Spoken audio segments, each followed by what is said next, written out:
कौन आपण माने जानिछंती केउ बयसरे माता सीता एवं भगवान श्री रामक विवाह होइथिला। वाल्मीकि रामायण रे कुहा जाइछि कि विवाह समय रे भगवान श्री रामक बयस 13 वर्ष थिला एवं माता सीतांक बयस 6 वर्ष थिला। विवाह पर माता सीता 12 वर्ष पर्यंत तांकर पिता जनकଙ୍କ पाखरे थिले।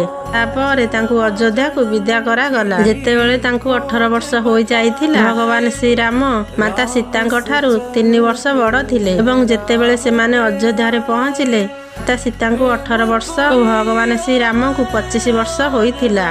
वाल्मीकि रामायण अनुसार मात्र 18 वर्ष बयस रे माता सीता भगवान श्री राम सह वनवास जाइथिले। 14 वर्ष बयस रु फेरिबा बेले जेउ बयस रे माता सीता अयोध्या रे रानी हेले सही समय रे तांकु 33 वर्ष होइथिला। एही परि वीडियो देखिया को चाहुथिले चैनल को सब्सक्राइब करी लाइक करी कमेंट रे जय सीताराम अवश्य लिखि दबो।